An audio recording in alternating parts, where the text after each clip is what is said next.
મારું નામ જીત છે. હું 27 વર્ષનો છું. આ વાત 5 વર્ષ પહેલાંની છે. મારા મોટા ભાઈના લગ્ન થયે 2 વર્ષ થયા હતા. તે વખતે મારા લગ્ન થયા ન હતા. મારી ભાભીનું નામ રીચા હતું. તે ખૂબ સુંદર હતી. તેને જોઈ મને થતું કે મને બી આવી સુંદર વાઈફ મળે. તેનું શરીર ખૂબ કોમળ હતું. તે ગોરી હતી. તેની આંખો ખૂબ સુંદર હતી. મને તે ખૂબ ગમતી. મને કોક વખત ઈર્ષા બી થતી. આજે વાર્તા ખૂબ મજેદાર થવાની છે. મારી ચેનલને સબસ્ક્રાઈબ કરી દો, જેથી તમને આવી વાર્તા રોજ સાંભળવા મળે. ભાભી ખૂબ સુંદર લાગતા. તેમની બોલવાની રીત બહુ સુંદર હતી. તેમની સ્માઇલ ખૂબ સુંદર હતી. તેનું વર્તન બી ખૂબ પ્રેમાળ હતું. અમે ખૂબ વાતો બી કરતા. અમે ફ્રેન્ડ્સની જેમ વાતો કરતા. તે ખૂબ સારી રીતે ભળી જતી. મને કમ્ફર્ટ ફીલ કરાવતી. એક દિવસ ઘરના બધા વ્યક્તિઓ બહાર લગ્ન માટે ગયા હતા. ભાભી થોડાક બીમાર હતા, એટલે તેમને જવાની ના પાડી. મારે પરીક્ષા આવવાની હતી, એટલે મેં બી ના પાડી. આમ બી મને લગ્નમાં જવું બહુ ગમતું નહીં. બધા 2 દિવસ પછી ઘરે આવવાના હતા. મને તેમની જોડે એકલા રહી પ્રેમ વધુ જાગવા લાગ્યો. તેની જોડે નજીક જવાની ઈચ્છા થતી. હું છોકરીઓ જોડે બહુ વાત ના કરતો. કોલેજમાં અમારા છોકરાનું ગ્રુપ અલગ રહેતું. અમારી કોલેજમાં છોકરીઓ બી એટલી ન હતી. અમે બપોરે ભોજન લીધું.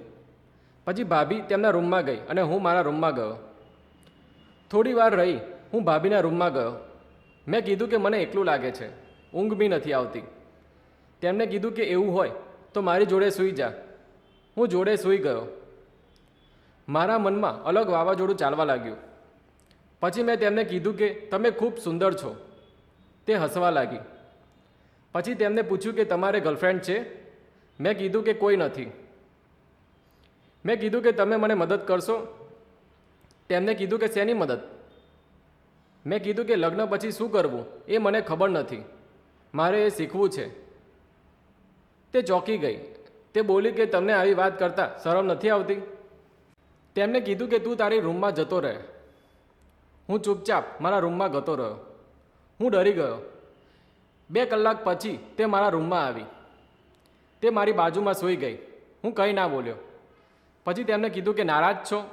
હું કંઈ ના બોલ્યો. મારી ધડકન વધી ગઈ હતી. તેને પછી મારી તરફ આવી મને કિસ કરી. મેં બી તેમને કિસ કરી. પછી તેમણે કીધું કે આજે હું તમને બધું શીખવાડીશ. તેમને મને એક ગોળી આપી અને ગળી જવા કીધું. તે ગોળીથી મારામાં અલગ એનર્જી આવી ગઈ. પછી હું તેમને ગળે કિસ કરવા લાગ્યો. પછી તેમણે કીધું કે મારા સંતરા છે તે દબાય. મેં દબાયા. પછી તેમણે કીધું કે તું મારા કપડાં કાઢ. મેં કપડાં કાઢ્યા. પછી હું સંતરા ચૂસવા લાગ્યો. મેં બરાબર ચૂસ્યા. તેને મજા આવી ગઈ. તેણે પછી મારી લાકડી હાથમાં લીધી. પછી મેં કીધું કે મને નીચેનું બતાય. તેને કીધું કે નીચેનું નહીં. પણ હું ના માન્યો અને મેં તેનું નીચેનું કાઢ્યું. હું પાગલ થઈ ગયો. મેં પછી મસાજ ચાલુ કરી દીધું. તેને મજા લીધી. તેને કીધું કે તું આ ખરાબ કરે છે. પછી મેં કીધું કે મારે તારી ગુફા જોવી છે. તેણે પછી પગ પોડા કર્યા. મારામાં એનર્જી વધારે આવી ગઈ. મેં પછી મારી લાકડી નાખી. પછી મારો બધો પાવર વાપર્યો. તેના હોશ ઉડી ગયા. તે સૂવાનો ઢોંગ કરવા લાગી. પણ હું ના રૂક્યો. મેં લાંબા ટાઈમ સુધી કાર્યક્રમ ચાલુ રાખ્યો. પછી મેં તેને જગાડી અને ઊંધી ફરી જવા કીધું. તે ઊંધી ફરી. પછી મેં તેને ખૂબ માર્યો. પછી અમે બેડ પર પડ્યા. થોડી વાર પછી અમે ફ્રેશ થયા. તેને મને કિસ કરી કીધું કે તમે તો લાંબા ખેલાડી નીકળ્યા. બીજા દિવસે જમ્યા પછી હું ફરી તેમના રૂમમાં ગયો. પણ આજે તેમને ના પાડી. કીધું કે આ ઠીક નથી. તેમણે મને પોતાના રૂમમાં જવા કીધું. મેં તેમને સમજાવ્યું કે તમે મને સપોર્ટ કરો, પણ તે ના માન્યા. પછી હું રૂમમાં ગયો. 1 કલાક પછી તે મારા રૂમમાં આવ્યા. તેમને જાતે કપડાં કાઢ્યા. પછી તેઓ અંડરવેરમાં આવી ગયા. મને બી અંડરવેરમાં આવી જવા કીધું. હું બી અંડરવેરમાં આવી ગયો. મને લાગ્યું કે તેમને મારો પોપટ ગમ્યો. તેમને કીધું કે આજે હું તમને અઘરો વિષય શીખવાડીશ.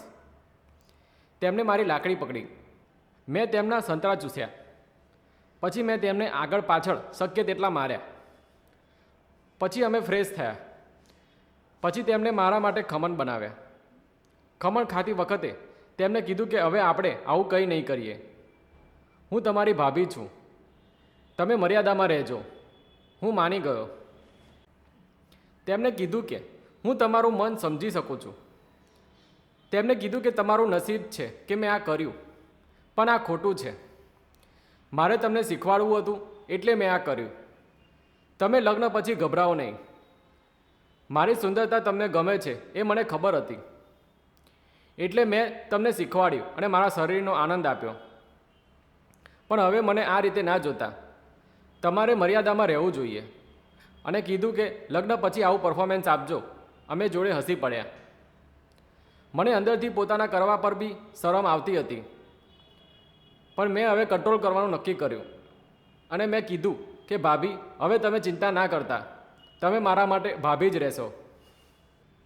તો જો તમને આ વિડીયો ગમ્યો હોય તો આ વિડીયોને લાઈક અને ચેનલને સબસ્ક્રાઈબ જરૂરથી કરજો.